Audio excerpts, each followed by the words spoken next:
sekalipun kita harus kembali ke hadapan Allah Subhanahu wa taala sebelum pemilu misalnya, mudah-mudahan kita digolongkan orang-orang yang sudah bertuhan.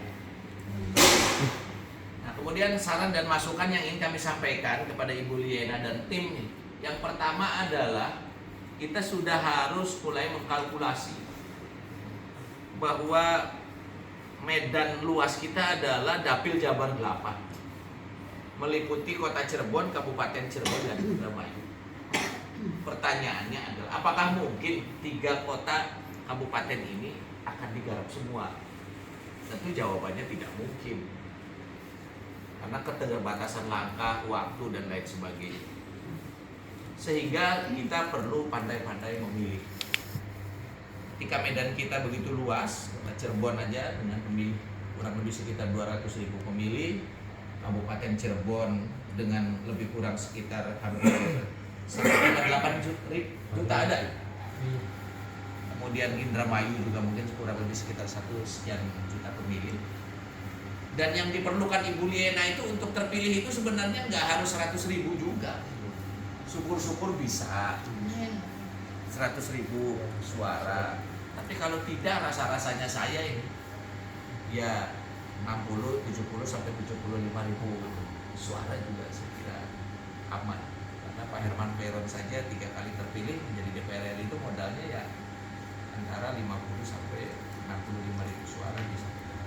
Jadi saya begitu ya, kalau Ibu Liena misalkan punya target 100.000 atau minimalnya 65.000 suara, ya sekarang sudah harus mulai saatnya dikalkulasi, di breakdown nih untuk merealisasikan itu caranya bagaimana.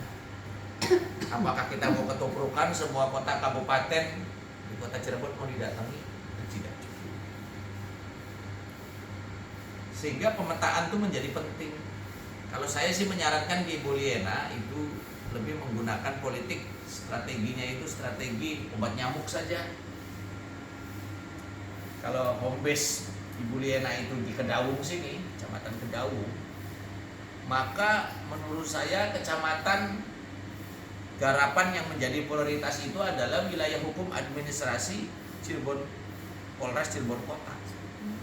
5 kecamatan di kota, kemudian juga 6 kecamatan di kabupaten. Apa itu kabupaten? Ada Hulu, ada Kedaung, Tengah Tani, Petakan, Jati, satunya apa ya? Jamblang. Beret. Kecamatan Beret. Ini apa sih? Bukan. Waru ya? Nah, setelah itu baru diperluas. Tapi saya kira dengan 5 kecamatan yang ada di kota rasanya akan terlalu berat kalau kemudian terfokus. Lebih baik pendekatannya adalah melalui kerjasama politik dengan calon anggota DPRD yang ada di kota. Kalau turun langsung caleg DPR RI ke kota, ke masing-masing kecamatan, menurut saya kos politiknya terlalu mahal di kota itu. Iya, karena merayu gadis kabupaten, maksudnya gadis itu suara lubung-lubung suara kabupaten itu relatif lebih murah. Nah, jadi kemudian mana lagi setelah 6 kecamatan yang tadi? Maka pilihan menurut saya adalah Sumber, kemudian Runggon, kemudian Beber. Jadi kalau Ibu Liena itu dari sini mau ke Beber misalkan, itu jarak tempuhnya paling 30 menit. Tapi kalau misalkan Bu Liena itu punya basisnya sampai ke Losari, dari Losari terus kemudian ke Losarang, ya babak belur di jalan. Nah, tapi apakah boleh nggak ngegarap wilayah-wilayah yang lain mungkin di luar zona yang tadi sebutkan? Ya boleh, tapi berbasis kepada relasi sedulur, batur, sedulurnya batur. Tapi kalau harus menyanggul dari awal sih hasilnya terlalu. Jadi kalau misalkan boleh nggak kita buka orgelis ya nggak apa-apa. Tapi ya mau tidak mau harus memberikan kepercayaan kepada pihak lain untuk kemudian bisa menggarap itu, memaintain itu. Tapi kalau kemudian harus dikunjungi dan lain sebagainya. Nah, jadi kesimpulannya perlu menyepakati berapa kecamatan yang akan digarap dan mana saja. Terus dihitung tuh dari zona garapan itu berapa sih pemilihnya, terus target kita berapa. Mana suara-suara yang bisa dijangkau hanya cukup dengan baligo, dengan medsos. Sekarang kan Ibu Liana kan sudah jadi YouTuber. Nah, ini YouTube-nya dimaksimalkan lagi seperti apa. Dan bila perlu, kalau menurut saya perlu meng-hire tenaga profesional gitu. Untuk tenaga medsos. Supaya apa? Supaya terarah. Nah, tinggal kita menentukan. Sekarang ini Bu Liana punya target berapa suara sih? Terus kemudian apa aja perangkatnya yang harus dipersiapkan? Apakah hanya sekedar facial form, tiket, kemudian apakah hanya bisa asas gratis, terus kemudian facial gratis, atau mungkin ada yang lain? Saya bukan sedang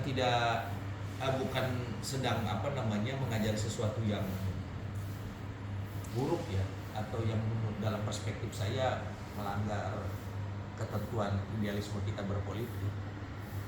Tapi dari pemilu beberapa periode terakhir ini, memang finishing touch itu perlu, Bu Liana.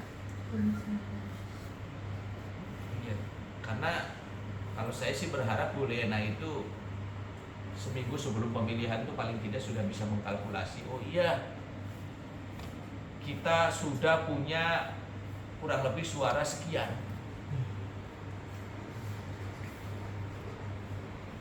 Untuk apa? Untuk kemudian dikomunikasikan dengan relawan di bawah untuk mengamankan, karena bisa jadi suara Ibu Liana itu 100.000 kemudian bisa hilang menjadi 70.000, bahkan mungkin bisa 60.000 dan lain sebagainya. Karena apa? Karena permainan di KPU itu tidak juga baik-baik saja. Ada yang bergeser suara dari suara partai ke suara caleg, dari suara caleg ke suara partai, dari suara partai ke partai lain, dari suara caleg ke caleg yang lain. Itu sudah menjadi sebuah rahasia umum yang sudah banyak ketahui. Intinya sih saya menyarankan agar kita berpolitik tuh tidak polos-polos amat gitu. Artinya komunikasi dengan penyelenggara pemilu itu perlu.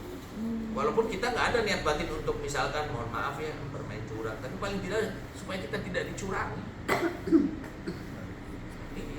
Supaya kita tidak dicurangi. Ini komunikasi dengan KPU perlu, dengan Bawaslu. Kenapa dengan Bawaslu penting?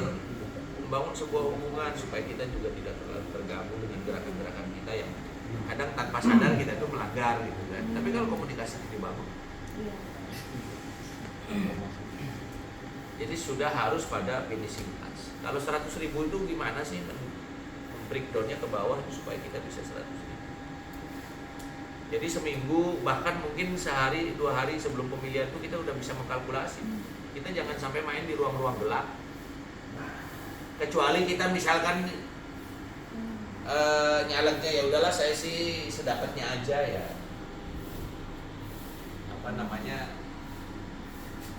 Saya buang-buang tenaga. Jadi kalau kita besok bertarung ya kita harus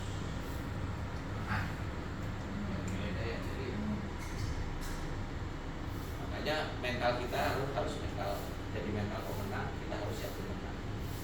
Kenapa? Karena kalau dari hari ini kita sudah jatuh mentalnya, apalagi kita udah terlalu pasrah.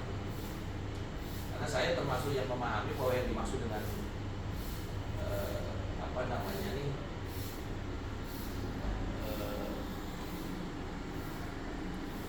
berjuang itu ya kita harus benar-benar sungguh-sungguh terkalkulasi.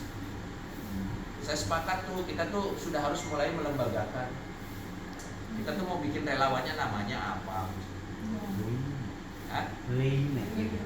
Elitim atau apa? Iya, Limaina. Lena. Jadi ini harus dilembagakan. Bila perlu di SK-kan supaya ada pengakuan.